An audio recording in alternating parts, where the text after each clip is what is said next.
The day has finally arrived where I can share with you guys that I have launched and started and am hosting my own show. Oh my God.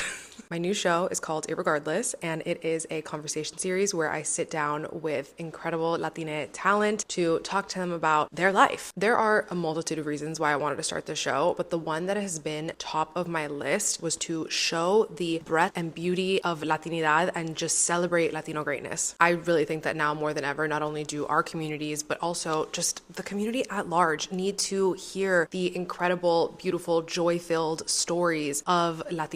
And so that's where the idea of Irregardless was born. Throughout the episodes, we're going to be talking everything from inspiration, lessons, superstitions, because like what is more Latino than like absurd superstitions? I wanted to create a space where these people could come on the show and we could have a conversation about anything. Yes, our Latinidad is injected into every single thing that we talk about. It's in our lived experience, it's in our stories, it's in the jokes that we tell, the slang that we say, the Spanglish that we speak, and at the same time, we're 360-degree people. And I personally think that when we are allowed to show up as ourselves with our Latinidad there, because hello, it's who we are, but also get to just explore and be ourselves fully, it humanizes us. I think why I'm such a freak when it comes to storytelling and I'm so obsessed with movies and TV and interviews and just talking to people in general is because I truly believe that by sharing our stories, that is how we create more compassion and empathy in the world. I also want Irregardless to be a place of respite for not only my guests, but for you guys, for the audience. I want us to be able to explore that full range of emotions, and I want to do it together. So if I can be that conduit to help peel back the curtain on somebody that you are fascinated by, or provide a conversation for you guys so that you could look at them and be like, oh my God, if they can do it, like I super can do it. I think one of the coolest things that I experience when I watch people's interviews with these incredible celebrities that we look up to is when you see them as a person and you're like, oh my God, they went through that, I went through that. That's crazy that we both went through that. And all of a sudden, this person is taken off their pedestal and we see them as a fucking human. But that really is what Irregardless is all about, is showing up as you are and just getting to shoot the shit and have a great time, but also have these meaningful, thoughtful conversations with like a really fun host. If you already are on this channel and you're subscribed, hi, hello, or you follow me on Instagram or TikTok, you have seen that my first episode with the one, the only Lauren Jauregui is already out. I will mention these episodes, by the way, para que sepan, only on YouTube. Only on YouTube will you find the full conversation. You'll find clips on my Instagram, you'll find clips on TikTok, but if you want the whole thing, it's on this channel, mommy. Making the show has been such a labor of love, and there's been a lot of fear and scariness involved, but it's also just been so fucking fun and liberating, and I'm really excited to be able to take you guys along the way. And I know that when I came back to YouTube, I was like, I want this channel to be about filming the process of whatever that is, of building whatever. And so now that Irregardless is out there, I can really start getting more into the nitty-gritty of what it's been like to create my own show, the reality of it, the money behind it, all that. I will shut the fuck up and start talking about my episode with Lauren, which was so much fun, and I could not have asked for a better, more generous, incredible, brilliant, gorgeous, just like overall incredible human than Lauren for my first episode. So let's take it all the way back to September of 2024.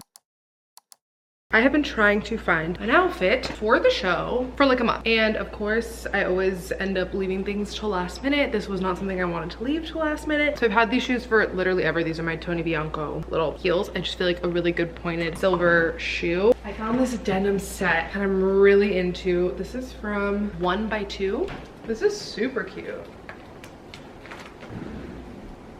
This is flattering to sit in. Wait, I think this might be the winner. Oh, that gold tube looks real good. I think the gold for sure.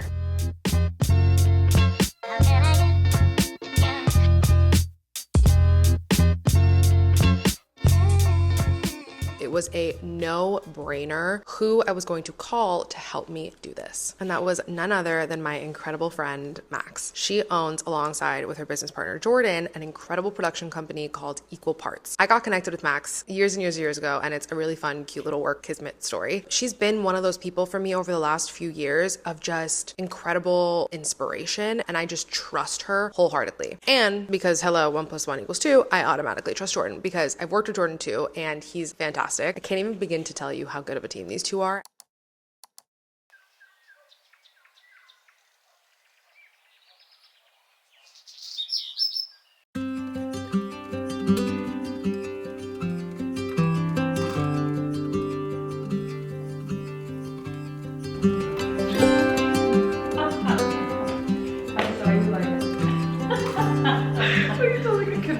On our shoot day, I was so nervous leading up to it because it was my first one. It was my first time running my own set in like to that magnitude. Lauren just has so much to say and is so special, and I really wanted to make sure that I was doing my job to the best of my ability to be a great conductor for that conversation.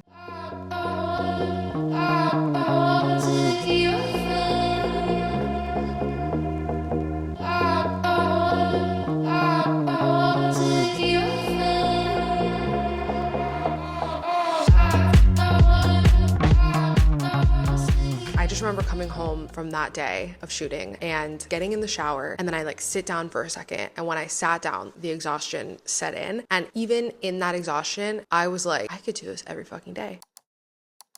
My producer and editor just sent me the first raw file of my convo with Lauren. So no color editing, no sound, nothing. Or there's sound, but they haven't like mixed the sound and everything. So I'm essentially just going through and then I'm making my edits. Look how long we talked for, you guys. 2 hours. So there's definitely gonna be so much extra footage. There's tons of BTS that we have to put together in there, and yeah, I'm really excited to just like keep digging into draft one. I fear I've never looked worse in my entire life, but I must show you the color grading on this episode. I am not just saying this because it's my show, and I personally think that I have the best production team on this planet. I have never seen something like this. Like I've never seen color grading like this in terms of the grain, the way that they edited the lighting. Like, oh my God. It's just, it looks so vintage yet modern. I don't know, like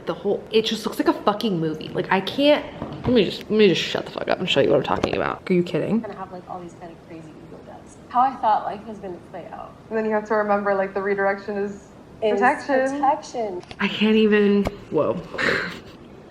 I can't even describe to you because it won't even come up that well on camera, but like, guys, I'm freaking the fuck out. I can't believe this is my show. This is pretty fucking crazy. Just this whole process has been a dream. And I am super guilty of just like going through the motions of shit and like not taking a moment to pause because I just like want to keep up the momentum and I want to keep it going, that I just like don't even give myself enough time to just sit and be like, bitch, you did that. I am so guilty of whatever that fucking syndrome is. The moment that I do something, I'm like, no longer hard. This has like been no different of a process where I'm like, well, I did it, so like, obviamente it's like not that hard, but this is a huge fucking accomplishment for me and I'm really proud of this, and I just am so grateful for the people that have helped make this happen and the team that I have, and I'm just so thankful to God and the universe and like whatever it is that you believe in up there, because something has been helping me and guiding me through this process and just like illuminating the steps and just like having everything fucking fall into place. I just wanted to show you the color grading because like that shit's fucking crazy.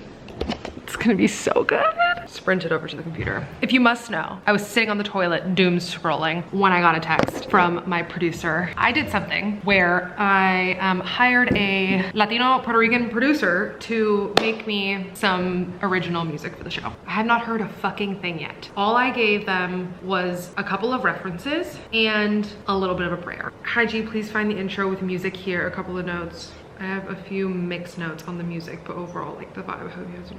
That song is a bop. It's a bop. I know you bitches are going through breakups, like left and right. I know. The streets are crazy. Yeah, and I know the streets are crazy. Mm-hmm. So I know some of you bitches are missing your exes.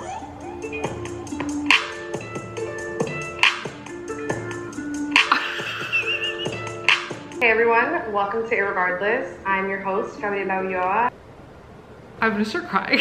Bro, that is crazy. A couple of tiny notes on the mix. I need to like listen to it a couple more times, but like overall, homie, Okay, editing Gabriela here because I cannot believe that I forgot to mention this. Something that is really important to me about this show and the reason that I started it is because I really wanted to speak to a breadth of people, but a very specific audience. And that is those of us who grew up in this country that feel like we are not from here, not from there, the 200%ers, ni de aquí, ni de allá. That feeling of not really knowing where you belong, of not feeling American enough, but not feeling Latina enough. Trust me when I tell you that I understand that feeling so deeply, and that was another like really big driving force of wanting to create this show, was a place for us to see more of those stories reflected.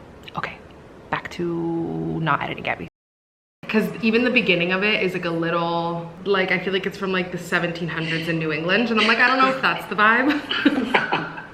So I like how whatever you did. I really liked how you had the music playing up until I intro Lauren. That intro, like the way we cut it and with the music is so much better than what it was originally. And I shared a little bit with Max, but I'm just like running into the like, yes, for sure. And then I had talked to the manager and they're like, we can't do anything until the new year, or they don't have a song coming out yet. I don't know. What do you think? Oh my God, I almost completely forgot to mention this. The name. If you've been here for a minute, you've also seen my newsletter is also called Irregardless. And there is a reason for that, okay? It's called branding.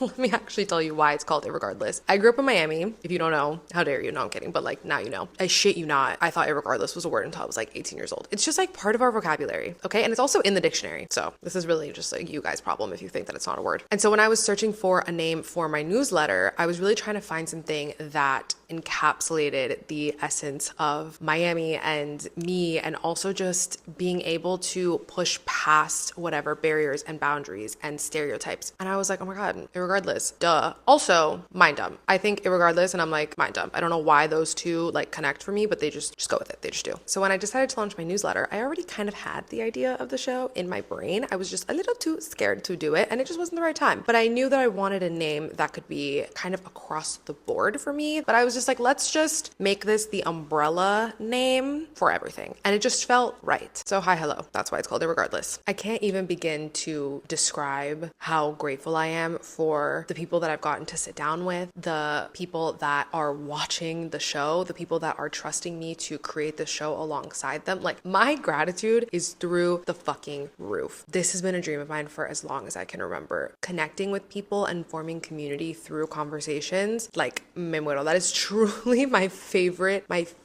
thing in this world, and is genuinely what I feel like I was put here to do. Like, I'm not even trying to sound dramatic as fuck right now, but it genuinely is my greatest honor to be able to have those conversations and then put it out into the world. We talk a lot about legacy in the show, and I really hope that part of my legacy, and my legacy with this show in particular, is just helping people see themselves reflected in one another and creating more of those lines of empathy throughout the world and those lines of connection, to know that not only are you not alone, but you are also capable of so much. And even if you have no connection to whoever it is that you're watching and you feel like you don't relate to them whatsoever, that could ping something inside you where you're like, people have different lived experiences, and that's exciting, and that's just something that should be celebrated. That's the tea. That's been the super secret project that I have been working on for fucking ever, and I'm so excited for what's to come, because quién sabe, you and me, we're in this shit together. We're both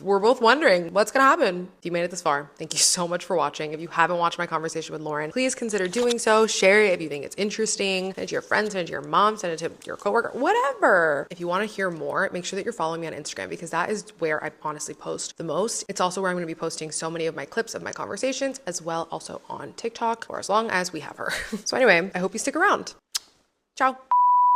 That's the one where it's like, I'm trying to be like, Face down, ass up. face down, ass up, mom and dad. In the clear. Thanks for watching the show. Yep. That's what I'm trying to do. Sweaty, that's what I'm trying to do. In Miami. Like I'm a dirty rabbit. Oh. In Miami. That's a new one. I didn't know You've never been to Dirty Rabbit? Oh, too dirty. I thought No. I'm sorry. I thought you were claiming being a dirty rabbit. So I was just trying to Not be supportive. on air. I was just trying to be supportive. No, girl. You said that's a new one. I haven't tried that. I'm going to try it later.